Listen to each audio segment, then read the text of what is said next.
Good morning, everyone. Thank you so much for having me. Formally, I am Dr. Hannah Walters, midwife and researcher, but as my friends and my patients know me, my name is Hannah. I am a lifetime Girl Scout, and I grew up in Watkinsville, which is just outside of Athens, Georgia. Girl Scouts has meant so much to me, and growing up in Troop 2170 informed who I was as a kid just as much as it informed who I am as an adult. A little bit about me. I grew up as a triplet, so I have an older sister, and then there's three of us, my two brothers and me. I'm blessed to have grown up in a loving house with two built-in best friends to grow up and experience life with. It also instilled in me an interest in pregnancy and birth from a very young age, which we will get to later. I became a Girl Scout when I was 5 years old as a daisy. I grew up in a relatively small town, so most of the kids who went to kindergarten with me also graduated high school with me. Because of this, many of my friends from school were also my friends in Girl Scouts from daisies on. We got to do a lot of fun trips and projects together, including going to Savannah a few times to see the Juliet Low House, lots of camping adventures, and a lot of sleepovers. I learned the powerful bond of female friendship, as well as how to do a good turn daily. I remember the first badge that I earned as a junior was the Eco Action badge, which taught me about environmentalism and got my family started on recycling. The idea that you could learn new skills to improve your life or your community was something I learned young through Girl Scouts, and it truly set the tone for my outlook on life and my career. As an older Girl Scout, I worked on projects within my Athens community, including helping with after-school programs at Head Start and building a community vegetable garden at the Interfaith Hospitality Network. My biggest project, and what earned me a Silver Award, was writing a children's book called Safety with Bea Buckler, which teaches children to wear their seatbelt, not text and drive, among other safety measures. So even as a young teenager, I was interested in public health. This project turned into so much more for me because I went to conferences and workshops, and then I even served on the governor's Safe Driving Task Force, which at the time was through Governor Deal, and through that work is how the hands-free law was passed. So learning how to be influential in policy at a young age really got me interested in other ways I could affect change and safety for my community with these same skills. After I graduated high school, I went to the University of Georgia, and then I went to nursing school in Athens, which is part of the Medical College of Georgia, but also still kind of part of UGA, so go Dogs. I then worked as a forensic nurse in Athens, and then I started graduate school at Emory University. While in grad school, I worked as a nurse at a women's clinic while studying to earn my master's in nurse midwifery and then my doctorate in nursing practice with a focus on public health. Now I work as a nurse midwife, which is probably the most Girl Scout job you can pick for yourself. I take a lot of pride in my work and how I can show up every day for people around me. I work almost exclusively with other women, helping women during a unique and beautiful time in their lives. I support and honor the sacredness of birth and the power within each birthing person to bring new life into the world. In reflecting on how to describe this for today's speech, I thought about the Girl Scout law and how it shows up in my daily life now. So the Girl Scout law gives us many instructions, but I want to highlight a few that acutely show up for me. It tells us to be honest and fair, friendly and helpful. In so many ways, being a nurse is like being a Girl Scout. It's the ability to anticipate someone's needs and have it ready for them before they even ask. It's putting a cold washcloth in the back of your neck during labor before you even realize you're hot and sweaty.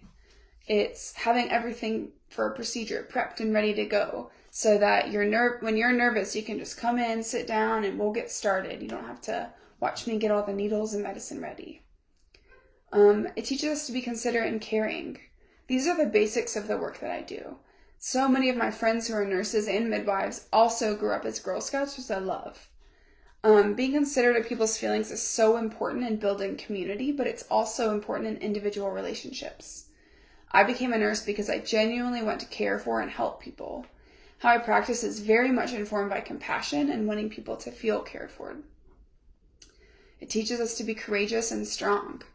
Being a midwife is different than being a medical doctor. Especially in Georgia, our healthcare system is not set up to honor the normalcy of pregnancy and birth, nor is it set up to honor that midwives are experts in caring for pregnant people.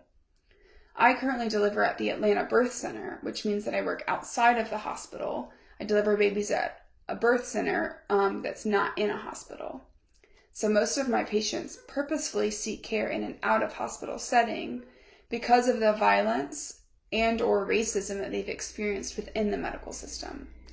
A lot of my job is advocating. Girl Scouts taught me to be courageous against oppressive systems and hold strong in my beliefs that everyone deserves what is right. Being a Girl Scout and a midwife means that I advocate my patients get the quality care, love, and respect from their care team that they deserve. The Girl Scout law also teaches us to be responsible for what I say and do, to respect myself and others, respect authority, and use resources wisely. In healthcare, especially in Georgia, where maternal health outcomes are far worse than in other areas of the country, obstetric providers like midwives must use what we have available. For me, in a career as a nurse and a midwife, I often have to be resourceful to work within a system that doesn't ever seem to have enough. Outside of clinical care, I'm also connecting patients with community resources like WIC and SNAP benefits, social workers, therapists. It also means that I have to be creative in how I work to get things done. A good example right now of how I'm doing that, the organization I work in is a nonprofit. So as much as we're doing for people, we always need more funding to do more, right? So my colleague and I felt like we weren't quite doing enough for people's mental health. But of course, how do you do more when you're already in a maxed out system? You use resources wisely. So we applied for a grant to research a very specific mental health tool. That tool is called the Community Resiliency Model that I highly recommend looking into. I'm a big proponent of this model.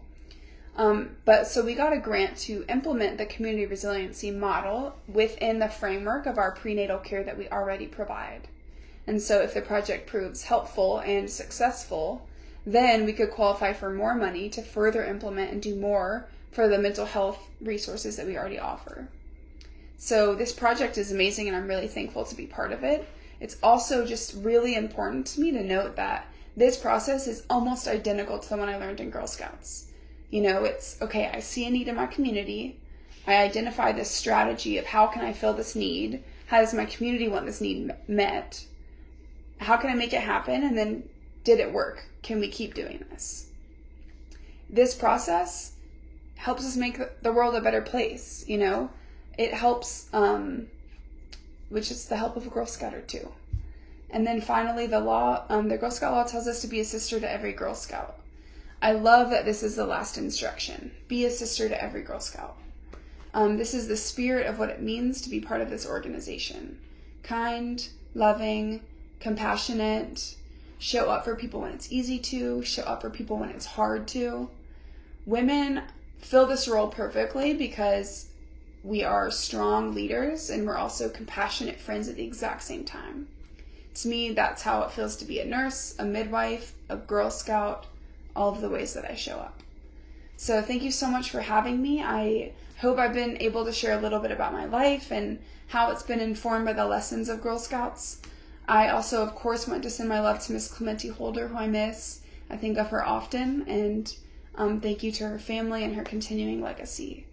So thank you all so much, and I hope that you have a lovely day.